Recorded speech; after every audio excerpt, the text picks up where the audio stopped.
Satu.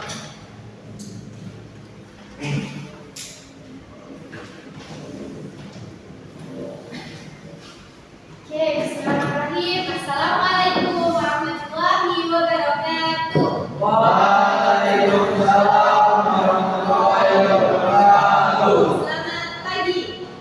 Ya, baik. Oke, sebelum kita mulai pembelajaran pada hari ini, alangkah baiknya kita berdoa dulu. Silakan ketua kelas untuk memimpin doa. Minggu. Ucap rak. Terpajak. Ucap rak. Mulai pelajaran sampai dengan terang. Mulai. Selesai. Depan rak. Oke, sebelum mulai pelajaran, Ismail absen dulu.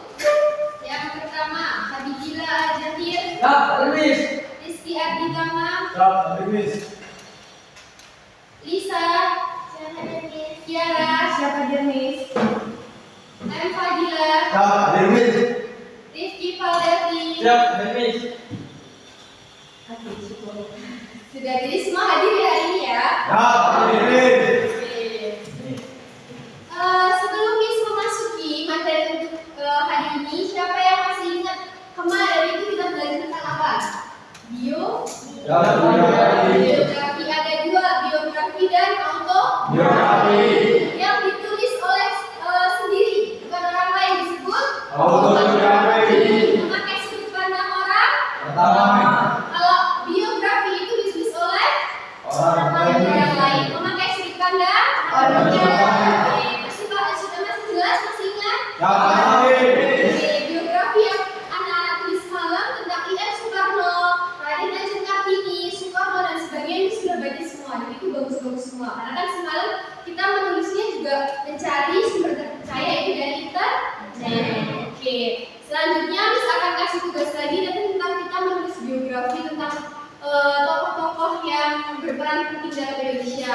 Siang itu nanti Miss akan minta anak-anak untuk membuat autobiografi. Jadi anak-anak harus menulis dirinya sendiri seperti apa perjalanan hidup anak-anak dari dulu SD sampai sekarang kayak gitu. Siap? Itu mungkin pembelajaran selanjutnya. Yang sekarang Miss akan mengenalkan kalian tentang cerpen. Siapa di sini yang suka bercerita? Miss. Oke, sering bercerita-cerita ini tentang apa biasanya? Miss mancing, Miss. Oke, suka yang tahu nih suka cerita?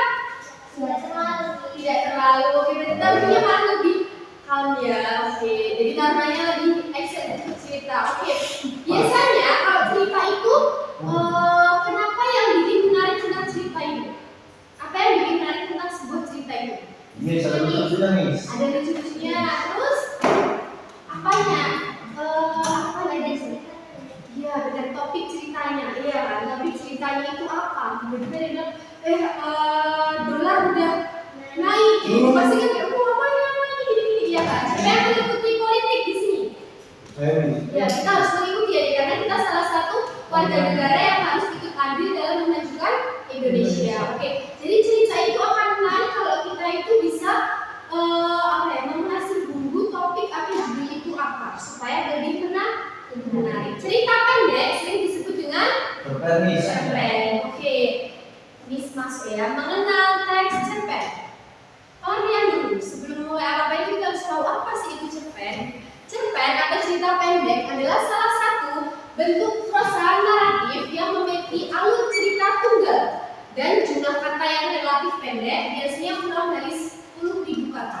Jadi cerita itu kenapa sih namanya cerita pendek? Karena dia itu pendek, nggak luas ya, nggak panjang ini itu dan sebagainya. Dan cerpen sendiri gampang kita membuatnya dengan mengarah keseharian kalian. Habis itu semalam habis ada lomba pramuka, kita bisa mengarah kegiatan lomba pramuka. Lomba paski kita bisa mengarah. Habis itu ada kegiatan Idul Adha yang kita bisa mengarah semua itu. Jadi cerita itu adalah hal yang paling sering kita temui di kehidupan sehari-hari. Betul? Jadi cerpen itu biasanya pendek, tidak panjang. Jadi itu lebih terkesannya kita tuh meringkas apa yang keseharian kita ringkas jadi 1 atau 2 paragraf itu bisa Oke, selanjutnya Miss akan memberikan ciri-ciri. Apa sih ciri-ciri cerpen? Bisa disebut cerpen itu seperti apa? Yang pertama, memiliki alur cerita yang sederhana. Contohnya kehidupan sehari-hari. Semalam sholat Idul Adha bisa dikatakan sebagai cerpen. Itu kan sangat sederhana ya kan? Sholat Idul Fitri, itu isinya ada pawai apa? Pawai takbiran itu bisa diangkat dari cerita-cerita sederhana. Jadi cerita sederhana itu cerita yang kita lakukan atau kita alami di kehidupan sehari-hari. Tokoh dalam cerpen itu terbatas. Jadi kita nggak usah bikin cerpen di situ saat pawai itu ada Bapak Prabowo gini, nggak usah. Cukup di situ ada cukup saat aku dengan sudut pandang aku dan semua melihat dengan adik-adiknya saya. Jadi kayak Habibila dengan adik saya itu melihat pawai di masjid. Jadi ceritanya itu tokohnya terbatas, hanya satu atau dua orang di dalam cerpen tersebut. Oke, yang ketiga, cerpen itu biasanya mengandung pesan moral atau amanat. Ya kan? Seumpama Rifki mau bikin soal lomba pramuka semalam, itu kan pasti dia ceritanya hanya Rifki dan tim, jadi itu kan ada Pak ini, terus ada temannya dan sebagainya. Amanatnya apa? Ternyata di dalam lomba itu apa deh yang bisa adik ambil dari lomba semalam? Mengajarkan apa? Seru, terus mengajarkan apa-apa yang bisa diambil? Kebersamaan, benar apa lagi? Bisa memiliki teman banyak. Terus apalagi kalau di pramuka itu pasti ada kerja sama. Oke, berarti selalu ada pesan moral atau amanah. Oke, terus di cerpen itu juga ciri-cirinya itu bahasanya sangat ringkas, tidak harus bertele-tele atau sangat sulit dipahami, tapi dia ringkas. Karena balik lagi, cerpen itu biasanya dibuat dalam kehidupan sehari-hari. Jelas sampai sini ciri-ciri cerpen? Ya. Lanjut, Miss mau menjelaskan tentang unsur-unsur cerpen. Apa saja sih di dalam cerpen itu? Di dalam cerpen biasanya nih, yang bikin cerita itu enak itu harus ada apa sih yang bikin menarik apa di sini? Kalau cuma hanya ceritanya tentang sop bujur kantin itu kurang kan? Tapi gimana kalau kita bikin MBG sop buntut, itu kan lebih wah apa ini ya kan? Iya, jadi kalau pas kita beli di kantin aja kayak biasa ini, tapi saat itu dengan judul yang kita ringkas, kita buat semenarik mungkin, berarti dia itu akan lebih menarik.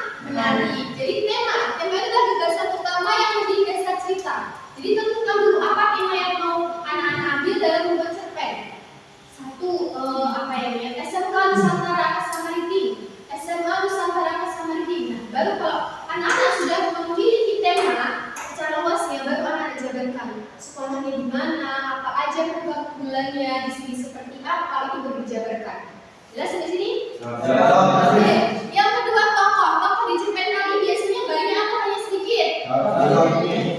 Sedikit, ya, hanya 1, 2, 3 orang karena itu lebih ringkas. Oke, karakter dalam cerita itu tokoh biasanya. Jadi kalau anak-anak membuat cerpen dalam sudut pandang orang pertama, jadi anak-anak akan menyebut diri anak-anak itu aku.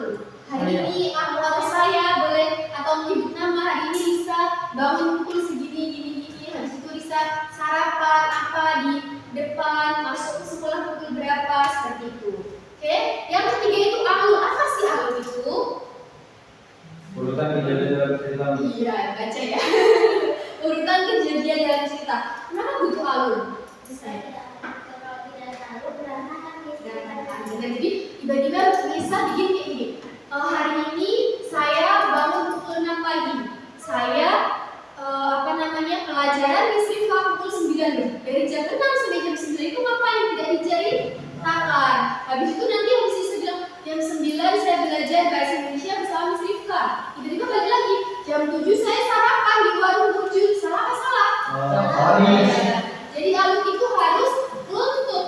Ya kan? Dari jam 6 seperti apa hingga menceritakan sampai ending nanti, sore nanti itu seperti apa. Jadi alur dalam sebuah cerpen atau kejadian cerita itu sangat penting. Harus ceritakan pagi hari, malam hari, ya kan, atau di hari Selasa atau hari Idul Fitri. Jadi alur itu harus jelas ya disebutnya.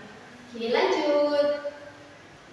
Unsur-unsur cerpen selain tadi 3 tadi apa aja? Yang pertama tema, tokoh, alur, lanjut, isi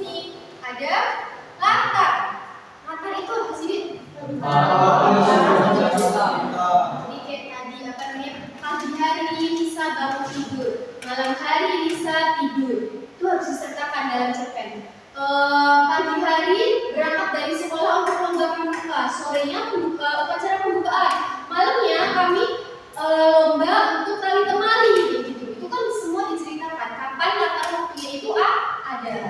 Lanjut, sudut pandang atau penyampaian cerita dari penulis. Jadi kalau kita menulis cerpen kita sendiri, kita selalu menggunakan sudut pandang orang. Jadi harus pakai saya, ya kan. Lanjut, amanat. Amanat itu adalah pesan moral, ya. Jadi dalam cerita kita itu harus mengandung amanat. Apa saja sih yang jadi orang lain saat membaca cerpen kita itu tahu, oh cerita ini, cerita Rifki tadi tentang pramuka itu ngajarin apa aja, kebersamaan, ngajarin mau berani kotor itu baik, kayak gitu ya kan. Malam-malam ada pelatihan ini itu dan sebagainya. Di situ ada pesan moral atau amanatnya. Jadi, sampai sini jelas unsur-unsur cerpen? Struktur cerpen itu ada 3, abstrak, orientasi, komunikasi. Senang dari orientasi itu tentang apa? Oh, ada pemain di biografi itu adalah nama, tempat tinggal, atau kita sebut dengan biodata. Abstrak itu ringkasan awal, jadi anak-anak itu bikin ringkasan awalnya seperti apa ini dan sebagainya, tentang paling sedikit yaitu apa, itu dijabarkan lagi, pengenalan tokoh, siapa aja di dalam cerpen itu, ada Nabila, ada Rifki, ada Fadil dan sebagainya itu dimasukkan di dalam cerpen. Komplikasi atau konflik, seumpama waktu lomba kemarin, Nabila itu ternyata salah bikin talinya, waktu lomba tali temali itu bisa diceritakan di situ. Terus akhirnya karena Nabila salah diambil alih, seumpama sama Alfian atau siapa di situ supaya membantu, dan India nanti ternyata juara. Di situ ada kesan moral, ada konflik juga yang diikut sertakan di dalam cerpen. Jadi Mbak, kalau ada komunikasi apa seperti namanya cerpen? Jadi sebenarnya struktur cerpen itu boleh, konflik itu tidak harus ada apa ya, bisa dibilang tidak harus ada masalah, tetapi dengan Lisa menuliskan banget sekolah atau urutan dalam Lisa setiap harinya itu sudah disebut juga dengan konflik. Jadi konflik itu tidak harus ada masalah di dalam situ, tapi dengan menceritakan keseharian atau ini itu sudah dimaksud dengan cerpen. Karena ceritakan itu gimana kita menceritakan di situ. Tapi akan lebih serunya ya kan cerpen itu kalau ada konflik di situ, yang baca kayak gimana ini? Kalau dia salah, dia ternyata telat ini mau ke sekolah deh, itu akan lebih seru. Oke, jelas sampai sini? Oke, lanjut. Struktur cerpen ini dan ada klimaks, puncak permasalahannya, resolusi, penyelesaian dari konfliknya, kode bagian akhir mengandung pesan moralnya. Ini termasuk struktur cerpen yang bisa dibilang sedikit kompleks ya, banyak, ada ini, itu dan sebagainya. Tapi nanti kita akan belajar bagaimana kita membuat cerpen di kehidupan sehari-hari saja. Jadi lebih ringkas, tidak harus ada konflik di situ. Tapi setelah pertemuan selanjutnya mungkin bisa akan minta anak-anak untuk membuat yang memakai konflik. Bagaimana seumpama anak-anak bikin cerita tentang buaya dan kelinci, gimana konfliknya ini dan sebagainya. Bisa? Oke, lanjut. Langkah-langkah membuat cerpen. Yang pertama, tentukan tema dan pesan yang ingin disampaikan. Jadi apa yang mau disampaikan di situ, pesan yang apa, tema dari keseluruhan cerita itu apa. Menentukan tokoh, alur dan latar. Menyusun cerpen dengan bahasa yang semenarik mungkin. Melakukan revisi untuk peningkatan cerita. Jadi kalau seumpama Habibie bikin cerpen, jangan sampai langsung dikumpulkan, coba disuruh kamu baca. Kurang apa ya cerpen itu bisa membuat revisi supaya kamu nanti ini di sini kurang ada konfliknya, kurang bisa ada tulisannya, kalau masih ada nanti direvisi sama-sama supaya cerpen itu terlihat lebih menarik, lebih apa ya, bisa dibilang lebih sempurna lagi gitu. Oke? Lanjut. Kesimpulan sampai sini udah paham dulu tentang struktur, ciri-ciri, unsur dan sebagainya tentang cerpen? Oke. Kesimpulannya adalah cerpen adalah bentuk prosa naratif dengan alur tunggal dengan jumlah kata pendek. Unsur utama cerpen meliputi tema, tokoh, alur, latar, sudut pandang, dan amanat. Pemahaman tentang struktur dan langkah susunannya penting untuk menulis cerpen yang menarik dan mudah dipahami. Jadi harus paham ya deh tentang tema, tokoh, alur, apalagi alur. Alur itu harus sangat-sangat paham, karena kalau tidak tahu tiba-tiba loncat ke sana kemari jadi bingung. Ini di siang hari atau malam hari tadi gitu. Jadi penting untuk menulis cerpen itu memahami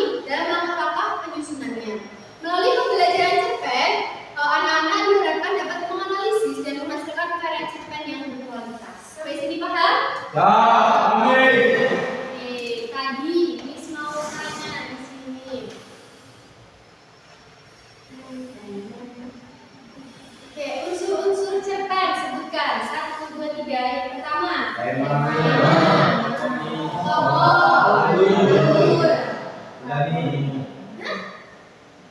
Apa nak? Alur udah. Latar, kesan, Kesan. mana dia mana? Lagi? Pengenalan tokoh ini. Pengenalan tokoh, benar. Sudut pandang.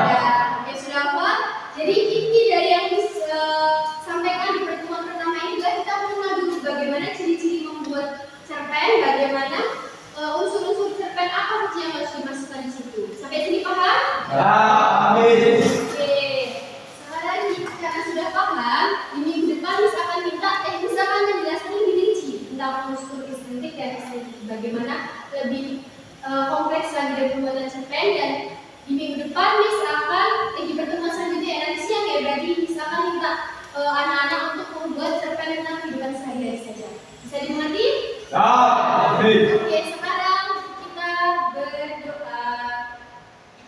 Kita tutup dulu, baru nanti siang Miss masuk lagi kita membuat cerpen. Oke, silakan.